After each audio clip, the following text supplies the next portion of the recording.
Cảm ơn cô chú anh chị và các bạn đã ghé bếp nhà của Kim nha. Hôm nay Kim làm bánh khoai mì vậy đó các bạn. Nhưng mà hôm nay Kim làm bánh khoai mì nướng, Kim làm trong nồi chiên không dầu á các bạn. Cho nó lẹ ha. Ở đây Kim có 2 bịch khoai mì nè. Giờ mình cắt cái khoai mì ra ha các bạn. Nhưng mà mình phải vắt bớt cái nước này đó các bạn. Giờ Kim lấy cái khoai mì này, Kim bỏ vô cái khăn vải này các bạn. Đó. Mình lấy miếng nước mình tráng sơ cái này ra, tráng sơ nó là các bạn, cho nó chảy ra ha. Đó. Mình lấy cái thau này mình đựng ở dưới á, lúc nó chảy xuống dưới đây nè các bạn. Đó. Đó. Mình cho cái lọt vô cái rổ. Cái này là cái vải để mình vắt đồ á các bạn.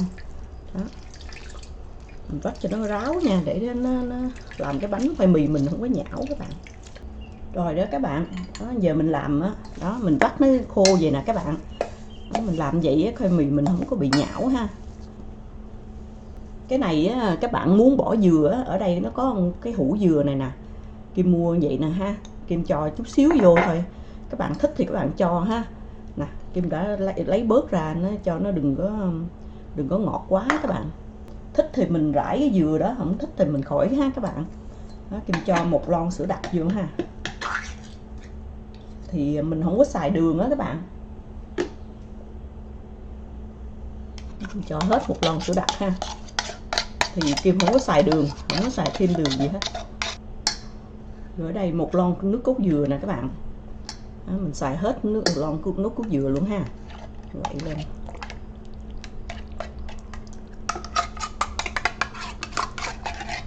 Hai cái mình quậy lên ha, mình quậy lên cho nó đều. Kim cho vô đây 1 quả trứng ha các bạn. Mình cho 1 quả trứng vô cho nó béo. Rồi mình cho 2 muỗng canh bơ vô các bạn. Bơ mình bỏ vô mấy cái quỳ mình làm tan chảy nè. Cho vô. Rồi trong đây là bột năng đó các bạn. Mình múc vô 2 muỗng canh bột năng. 2 muỗng canh bột năng mình cho vô luôn. 2 muỗng canh đầy ha các bạn. Quậy đều lên, đó, vậy là xong rồi các bạn. Rồi Kim cho vô đây 2 ống vanilla ha. Vanilla cho nó thơm đó các bạn. Rồi tất cả mình trộn đều lên, mình quậy lên ha. Hôm nay Kim hấp bằng cái khuôn này nè các bạn. Ở dưới á, Kim lót một cái miếng giấy ha. Cái khuôn này nó vừa vô cái nồi chiên của mình đó. Kim lót như vậy nè các bạn. Giờ mình quậy ha, quậy cho nó đều lên hết. Kim cho vô đây một tí xíu muối thôi các bạn. Kim lấy nửa hũ đó thôi, mình không có cho hết các bạn. Cho nó có ăn, nó có sực thôi.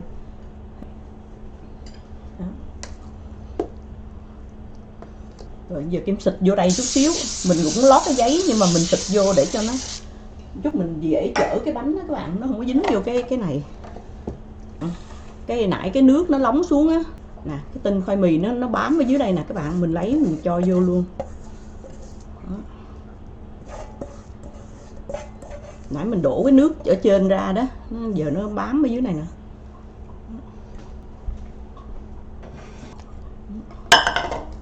Giờ mình đổ vô ha.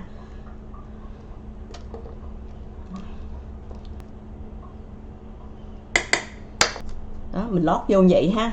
Giờ mình bỏ vô nồi chiên mình nướng ha. Đó. Mình đem qua mình bỏ vô nồi chiên luôn ha các bạn. Đổ xuống. Đó, giờ Kim bỏ vô vậy nè các bạn. Đó, cái khuôn này nó vừa cho cái nồi chiên của Kim ha. Đó. Đó, giờ Kim dặn ha 325. Đó, Kim bấm là 35 phút ha. Mình phải nướng khoảng 40 phút á. Cái này nướng lâu lắm, khoảng tiếng đồng hồ á các bạn. Nhưng mà mình bấm 35 trước để mình coi. Đó. Các bạn nè, Kim nướng Kim sửa lại, Kim nướng 325. Kim nướng luôn 45 phút á các bạn. Bánh nó khô hết luôn rồi nè, rất là ngon luôn các bạn. Kim cho thêm 5 phút nữa các bạn. Mình cho thêm 5 phút nữa ha. Rồi nãy Kim đổ vô á, mà Kim không có đổ hết vô cái khuôn các bạn.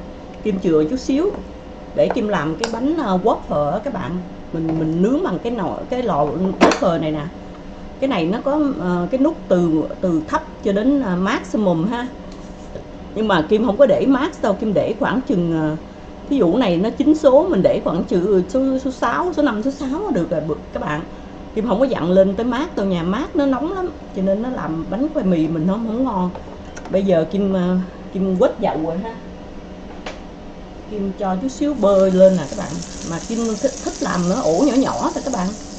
Mình không có làm nguyên một cái á, mình chỉ đổ từ khuôn. Nè, cái bột nãy Kim còn nhiều lắm nè. Đó. Giờ Kim đó, giờ mình lấy cái muỗng ăn phở này nè, Kim múc vô á các bạn. Ha. Giờ Kim cho vô đây ha. Đó.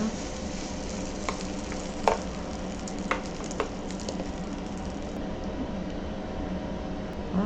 Giờ mình đậy lại, mình để 2 phút á các bạn.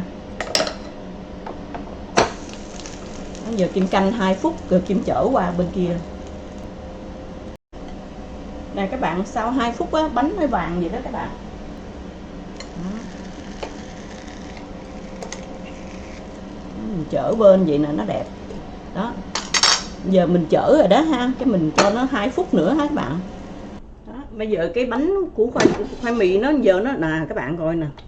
Trời ơi, giờ nó vàng đều hết luôn nè các bạn. Nè, Kim lấy cái tăm Kim vỏ vô nè. Nè, khô queo rồi ha. Giờ mình phải đợi cho nó nguội mình mới lấy ra được á các bạn. Đó.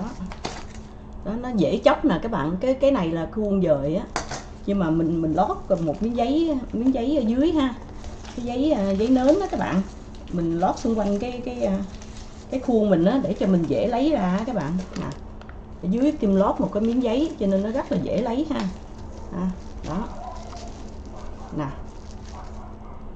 Nè các bạn thấy không, nó đặc luôn nè, nó không có bị nhão cái bánh luôn nè. Rồi chúc các bạn làm thành công ha. Nếu thấy video hay xin cho Kim một like, share và subscribe. Cảm ơn cả nhà thật là nhiều nha.